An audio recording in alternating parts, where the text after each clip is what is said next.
two reasons why people lost trillions of dollars in the month of March. When people panic, they panic because of two reasons. One, following the masses. Two, lack of research. Let me explain to you when this took place and everybody was panicking and the market in China lost 9.1% in one day, why I didn't sell one single share of mine in my portfolio. I'm going to share this with you, but come over here. Let me show you some data before I share with you a video. So this is February 15th. Why I'm sharing you this, because in a minute I'm going to share with you this video, just a snippet of it.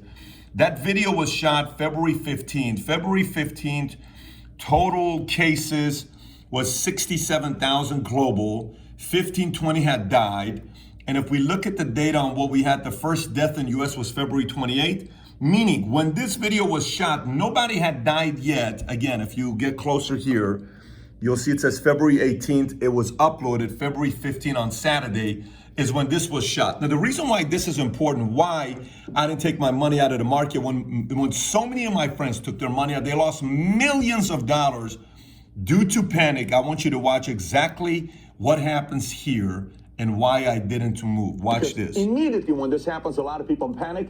Let's see what history tells us about what happened to the stock market, So I went both with S&P 500 as well as the Morgan Stanley what Capital market did an International S&P World Index, which is 500? 160,000 indexes worldwide, to measure how the world is doing, world Watch economy this. is doing. So if you look at this, I'm not going to give you all the numbers. You can go look at the link below to study this for yourself. You're mainly looking for red, meaning the market dropped, how it responded worldwide, okay? So HIV, it's red across the board. 6 months later, 0.3. 12 months later, is negative 16.5. Let me explain to you what this is. Okay, this is showing that when these top pandemics were announced, 1981 and 94, different ones, AIDS, plague, SARS, avian flu, now the fever, swine flu, cholera, MERS, Ebola, measles, Zika, doesn't matter, right? Any one of these from 1981 till today. So this is a timeline I want to know because that's the last 40 years. I wanted to know what the market did exactly 6 months later after the fear and the panic of the pandemic, then 12 months later, then what the world market did 6 months later. If you look at this AIDS, 6 months later, the market was down 0.3%. There was immediate panic when it was announced, market tanked, but 6 months later was back down to 0.3. AIDS, 12 months later was down. The market was down, S&P 500, 16.5%. That's a very high number. And the world index was 3.25. Now, when you look at this, the only one that is down like that in US, 12 months later, was AIDS. And if you come down here, you'll notice measles was 0.73. So they were comparing the coronavirus to Ebola, MERS, SARS, but SARS market recovered very well. That was in 03. And MERS market recovered very well, and that was in 13. Ebola market recovered. That was in 14. Many different flus recovered. The only one was AIDS. So when I looked at this, immediately I knew, looking at this on February 18th, that look, things are going to be bad for about 3 months. People will panic. But when the market tanks, rather than selling, because you're sitting there saying, oh my gosh, if you look at the market, let me show you what the market during this period, Dow Jones, Amari, if you can come closer, I want to show this to you. 6 months. If we go 6 months, watch this. It was at 27,000, 28,000, 29,000, 28,000, 27,000. Look what it went down to. 18,591. And what's the date on that? March 23rd. This video that I showed you was shot February 15th, which means February 15th, the market was what? Still at $29,000. I knew the market was going to tank. I was comfortable with the market tanking. When it came down here, I bought all the way here. I kept buying. All the cash I had, I kept buying right here. And guess what? Market's back up to what? 27,000, 26,000. And the only drop off was what? From a 29,000, 27, 28,000 to 26,000. It's going to recover here in a minute as well, go back to normal. Again, what's the moral of the story here? Here's the moral of the story.